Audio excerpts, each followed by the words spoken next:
Pistons and Knicks. They played last night, and a pretty good game. Was actually really entertaining. I watched most of it, was able to catch, I think, a good grasp of what happened in this game. And to be honest with you, I think New York knows what it takes to beat the Pistons. Now, whether or not they can execute that game in and game out is a different story. Same thing with the Pistons. The Pistons know what it takes to beat the Knicks. They've shown that they can do it, but they just weren't able to do it tonight. All right, so in this particular game, obviously game 3, after the split in New York, the Knicks are looking to regain home court advantage. They were able to pull it off in a narrow victory against Detroit in Detroit, just winning by 2 points. These teams are close. When it comes to how they compare and how they play, these teams are very, very competitively matched. Looking at some of the main takeaways from the game, early on, you had Karl Anthony Towns walking into threes early, making them. Transition defense for the Knicks was actually pretty weak, and that's why I think Detroit was able to stay in it. Obviously, the rebounding from the very beginning was there for the Knicks, and I think that actually helped them win the game. They went on a huge run to close the first half. I think they had like an 11-point lead going into the second half for the Pistons. Early in the game, they actually had it going. Lots of hot shooting. Schroeder was hot early. Hardaway was hot early. Saw Beasley hitting some shots. And actually, Hardaway even had it going into the third quarter, and he was actually able to help the Pistons kind of erase a third quarter deficit. But as I alluded to earlier, you can clearly tell that the Knicks' rebounding acumen was there. That's anyways, the Pistons actually took the lead in the second quarter after this little skirmish, and but they ended up relinquishing it later in the quarter, and the Knicks just closed out on a huge run. This is a problem for the Pistons because we've seen it on a couple of occasions. Looking at some of the things like, for example, from the first quarter, the Knicks were up 6. The Pistons got outscored again in the second quarter. I just don't think that the Pistons are consistent enough, and it's not really helping their situation being inconsistent. So closing out the first half, there was definitely a difference here. Looking at those the scoring trends, the Knicks were hot. The Pistons weren't playing bad offense.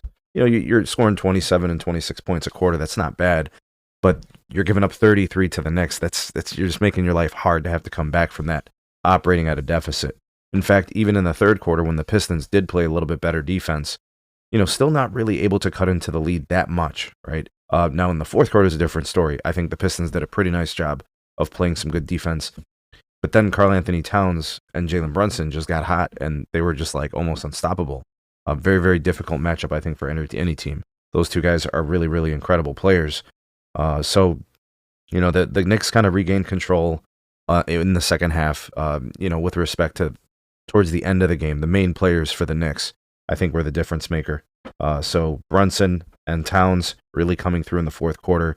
I think for Detroit, the fourth quarter defense just wasn't there enough in those closing moments on those two guys. Otherwise, I think they did a pretty nice job on the others. Cade was actually excellent in the fourth quarter.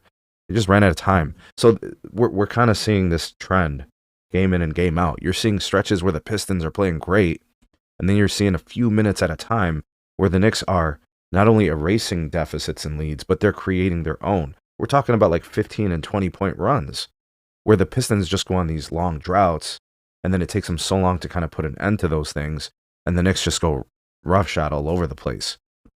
So the way I kind of see this series and the way I kind of see this game playing out, I see the Knicks have regained control of the series.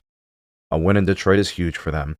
Now, what happens in Game 4 is really important for the Pistons. The Knicks can lose Game 4 and still be in a decent position in the series. I think in the case of the Pistons, if they lose Game 4 and they go into New York, down 3-1, that's going to be a very, very challenging thing to overcome. They're the ones that I think are the most sensitive to a loss here in Game 4. I don't want to call it a must-win for the Knicks, but I think it kind of is a must-win for the Pistons.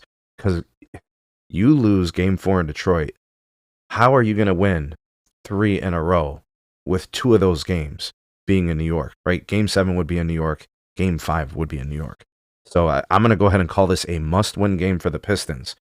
They're going to have to come out and address their issues, which is defensive consistency, making sure they hold the Knicks to one shot. They can't keep giving up all these offensive rebounds. Look at these statistics here. All right, not only were they out-rebounded in total, right, in the first half, but they were also out-rebounded in the first half on the offensive glass. They fixed it in the second half. but there's too much of these long stretches where the Knicks are erasing the Pistons' lead and then creating their own.